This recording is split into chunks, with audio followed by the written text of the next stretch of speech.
সাকিব এবং মাহমুদুল্লাহরা আমেরিকায় তিন চিল্লা দিতে গেছে না ক্রিকেট খেলতে গেছে তা বোঝা বড় মুশকিল। কি বলেন, সাকিব মাহমুদুল্লাহরা কি আমেরিকায় তিন চিল্লা লাগাইতে গেছে না ক্রিকেট খেলতে? আপনারা কি মনে করেন? যাই হোক, আমরা দেখলাম যে মসজিদের তহবিল গঠনের জন্যে মাহমুদুল্লাহ এবং সাকিবরা একটি সেমিনারে অংশ নিয়েছে।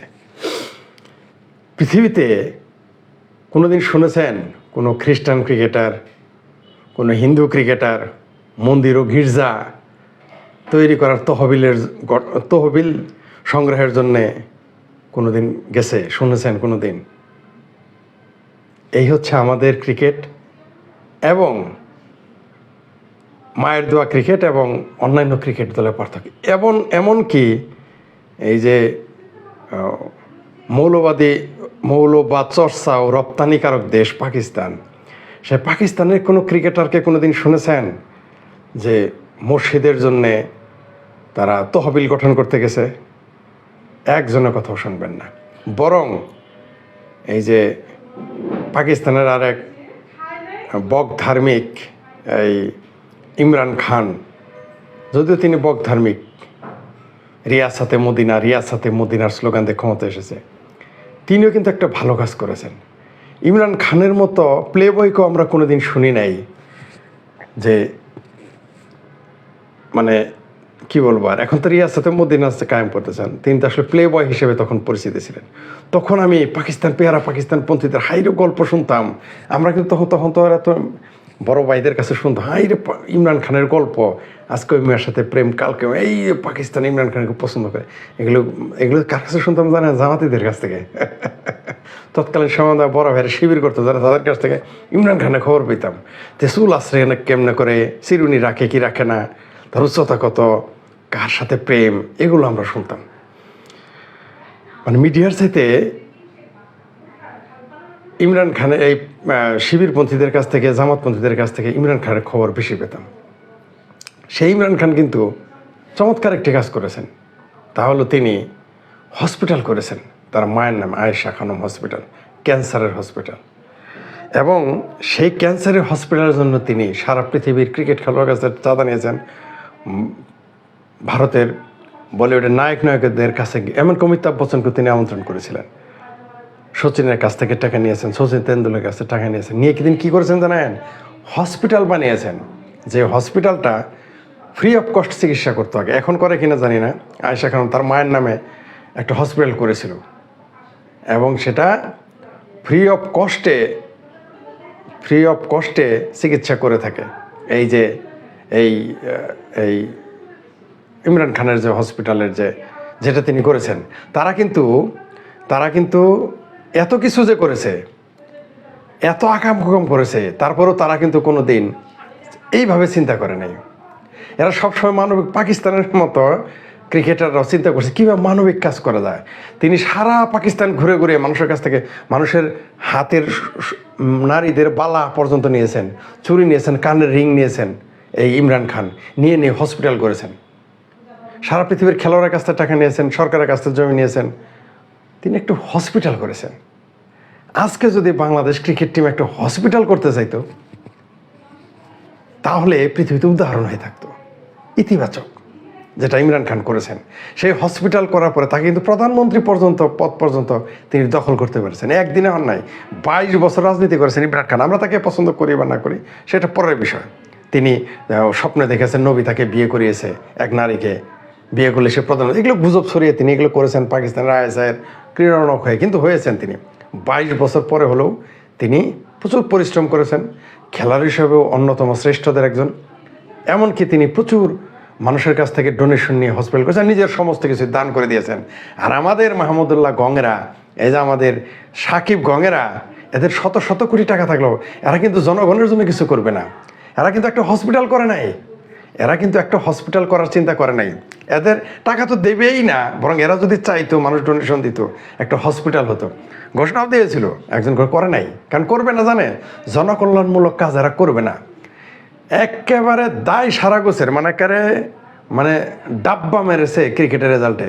এখন তারা নতুন ভনিতা ধরছে, যা বললে এখানে কৈফিয়ত দিতে হবে না। তারা গেছে মসজিদের জন্যে তহবিল গঠন করতে। এটা কি তাদের কাজ? সরকারের টাকায় গেছো তুমি ক্রিকেট খেলতে, এটা তোমার কাজ? আরে বাবা, এতই তুমি ইসলাম প্রিয়, এত ইসলাম প্রচার করলে মসজিদ করতে যাও, তাবলিগে চলে যাও, তোমার না করছে খেলা, চিল্লায় যাও, তুমি চিল্লায় চলে যাও, দরবেশ হও। ও, ঘটনাটা কি? সবচেয়ে আশ্চর্যের বিষয়, তাদের জন্যে তাদের দর্শক কত হয়েছে জানেন? 100। এত বড় সেলিব্রিটি, সেখানে তাদের দেখতে দর্শক হয়েছে মাত্র 100। $20 করে অবশ্য তাদের ফি ছিল। আর আমি শেখ ফরিদ গেলে অন্তত 20 জন লোক আসবে। তো আমি যারা নৈশী লোক, আমাকে কেউ চিনে না, আমার ফলোয়ার নাই বললেই চলে। আর আমি ফরিদ যদি আমেরিকায় ঘোষণা দিই আমি আমেরিকা আসতেছি, $20 করে অন্তত 20 জন লোক যাবে। অন্তত 20 জন, গ্যারান্টি দিতে পারি 100ই হবে, অন্তত 20 জন যাবে এবং $20 নিয়েই যাবে, বেশি দিয়ে যাবে আমাকে দেখতে। আর কত বড় সেলিব্রিটি এরা, এদের লোক হয়েছে মাত্র 100। তাও আবার মসজিদের তহবিল গঠনের সময় ইসলামী সম্মেলন করতে গিয়ে। আর আমি শেখ ফরিদ ইসলামের জন্য বক্তব্য দেয় 100 লোক হবে। ওই আমেরিকাতে গেলে 100-র বেশি লোক হবে। ইসলাম সম্পর্কে যদি ইসলামের ইতিহাসের উপর বক্তব্য দেই, যদি ভারতের রাজনীতির উপর বক্তব্য দেয় 200-300 লোক হবে এবং $20 বেশি দিয়ে আমাকে দেখতে যাবে এবং আমার বক্তব্য শুনতে যাবে, আমাকে দেখতে যাবে। আর এত বড় সেলিব্রিটি, তাদের লোক হয়েছে 100। বুঝতে পারছেন তো? শত শত কোটি টাকার মালিক তারা মসজিদে ফান্ড তুলতে গেছে, নিজেরা দিবে না।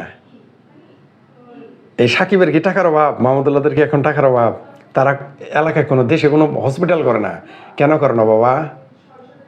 তোমাদের পেয়ারা পাকিস্তানের যে নেতা ক্লিন শেপ ইমরান খান, রিয়াসতে মদিনার মালিক, তার তার তার আদর্শটা একটু মানো, একটা হসপিটাল বানাও। তোমরা ক্রিকেট, এই যে মায়ের দেওয়া ক্রিকেট টিম, তোমাদের দ্বারা তার খেলাধুলা হবে না।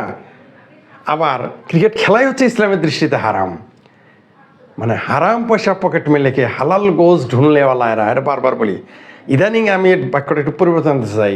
সেটা হলো যে হারাম পয়সা পকেট মেলেকে হুর ও সরাবান তাহরা ঢুনলেওয়ালা এরা আমেরিকায় গেছে মসজিদের জন্য তহবিল তুলতে। এরা হচ্ছে আসলে মায়ের দেওয়া ক্রিকেট টিম না, এরা হচ্ছে, এটার নাম দেওয়া উচিত ইসলামিক ক্রিকেট টিম। ইসলামী হবে না, কারণ ইসলামে তো ক্রিকেট খেলাধুলা হারাম। অবশ্য জামাতিদের ফতোয়া দিয়ে আপনি যেমন ইসলামী ব্যাংক বানিয়ে ফেলেছেন, সুদের ব্যাংক। সুদ আল্লাহ ব্যবসাকে করেছেন হালাল, সুদকে করেছেন হারাম, সাইনবোর্ড লাগায় মোটামুটি সুদের ব্যবসা চলতেছে। এরকম আপনারা ইসলামিক ক্রিকেট টিম নাম দিতে পারেন, দিতেই পারেন। আসলে তো তাই, এটা তাবলিগের টিম নাম দিলে আরও ভালো হইতো। ঠিক আছে, তাবলিগি ক্রিকেট টিম নাম দিলে ভালো হয়। যাই হোক, এই ধরনের ভনিতা, এই ধরনের হিপোক্রেসি আর জনগণ দেখতে চায় না। ক্রিকেট খেলার রেজাল্টটা কি সেটা আমরা জানতে চাই। আপনাদেরকে ওইখানে জনগণের ট্যাক্সের টাকায় আপনাকে মসজিদ তহবিল গঠনের জন্য আপনার মতো বহু প্লেয়ার আছে। মৌলভী সাহেবেরা সারা দুনিয়া জুড়ে এগুলো টাকা জোগাড় করে। মধ্যপ্রাচ্যে যে আমাদের হাফেজ সাহেবেরা, হুজুরেরা, মুফতিরা গিয়ে টাকা আনে এবং এমনিও দেয়। মসজিদের জন্য আপনার তহবিল তোলার জন্য আপনাদের যেতে হবে কেন? তার লোক হয়েছে মাত্র 100। বড়ই করুণা রইল, আপনারা এত বড় পৃথিবীর সেলিব্রিটি, আপনাদের দেখতে লোক হয় $100 দিলেই শেষ। আমি বললাম তো, আমি ফরিদ আবারও বলি, আমি ফরিদ যদি আমেরিকাতে যাই, $20 করে টিকিট রাখি, অন্তত 20 জন আসবে। আমি যে নৈশী তাও, ঠিক আছে? আর এই দেশেও যদি বলি $20 করে, বলছেন না 100 জন হয়েছে, মানে 2000 ধরেন, $2500। আমিও যদি কালকে ডিক্লেয়ার দিই 100 জন আসবে, আমাকে $2500 করে টাকা দিবে, গ্যারান্টিড। এবং চ্যালেঞ্জ যদি কেউ করতে বলেন যে না এটা মানি না, বিশ্বাস করি না, চাপা আমার, তাহলে ফেসবুক দিয়ে দেখাই দিই আমাকে 100 জন লোক আমাকে আমাকে আমাকে $20 করে দেয় কিনা, আমি দেখাই দিতে পারি। যদি আপনারা কেউ আমাকে মনে করেন আমার চ্যালেঞ্জ করেন, প্রমাণ করে দিই। আর কে দিছে তাও দেখাই দেবো আপনাদের, ঠিক আছে? বরং বেশি উঠবে। 100 জনে $20 করে দিলে কত হয়? কয়শো ডলার হয়, তার চেয়ে বেশি উঠবে। আমি যদি ফেসবুক লাইভে কালকে ঘোষণা করি যে আমাকে $20 করে পাঠান, সাকিবের চেয়ে বেশি হবে, 100 জনের বেশি হবে। আর আমেরিকায় গেলে কত হবে? যেদিন যাবো সেদিন দেখতে পারবেন। এই হচ্ছে এই মায়ের দোয়া ক্রিকেট টিম। এরা, এই জন্য ডক্টর হুমায়ুন আজাদ বলছেন, যখন দেশের দুর্নীতি বেড়ে যাবে তখন ধর্মের এক্সিবিশন বেড়ে যাবে। আমাদের বাংলাদেশে তাই, আমরা দোয়া ও দুর্নীতিগ্রস্ত জাতি বারবার বলি। তখন মায়ের দোয়া ক্রিকেট টিম আর ভণ্ডামি দেখেন আর জায়গা পেল না। ক্রিকেটের কামাই হারাম, এরা গেছে মসজিদের তহবিল জোগাড় করতে। শুরুটাই কিন্তু ইসলামের পরিভাষায় ক্রিকেটে হারাম, টাকা নেওয়া আরও হারাম ইসলামের পরিভাষায়। পৃথিবীর কোনো মৌলবীর বাবার ক্ষমতা নেই প্রমাণ করবে যে খেলাধুলা ক্রিকেট খেলা জায়েজ এবং টাকা নেওয়া জায়েজ, এটা প্রমাণ করতে পারবে না। ক্রিকেটে টাকা নেওয়া সম্পূর্ণ হারাম ইসলামের পরিভাষায়, এবং মৌলবীরা এটা বলে। আর সেই হারাম পয়সা পকেট মেলেকে আমেরিকা গেছে মসজিদের তহবিল ডুনলেওয়ালা, কত বড় হিপোক্রেট এরা, কত বড় হিপোক্রেট। জান এগুলো মার্কেটে খাবে। এই যে আমি বললাম না, আমাকে দুশ্মন বলবে, আমাকে বলবো ইসলামের দুশ্মন, মসজিদ গড়ার বিরুদ্ধে, এগুলো বলবে আমার নামে, ইসলামের শত্রু। ইসলাম খত্রে মেয়ে ভাই, এই সেই 47 সালের আগের থেকে ইসলাম খত্রে মেয়ে। ইসলামের ইতিহাসের কথা বাদ দিলাম, 1500 সালের কথা বাদ দিলাম, ইসলাম খত্রে মেয়ে। বাংলাদেশে ইসলাম খত্রে মেয়ে, ভারতে হিন্দু ধর্ম খত্রে মেয়ে, খোদ পাকিস্তানেও ইসলাম ধর্মে খত্রে মেয়ে। 99% মুসলমানের দেশে ইসলাম খত্রে মেয়ে, 95% দেশে ইসলাম খত্রে মেয়ে। কীরকম চিন্তা ভাবনা, বুঝতে পারছেন? আর কত হিপোক্রেসি, আর কত ভণ্ডামি, কতদিন জাতিকে এগুলো নাটক আর দেখাবেন। খেলা ক্রিকেট খেলতে গেছেন, ক্রিকেট খেলেন।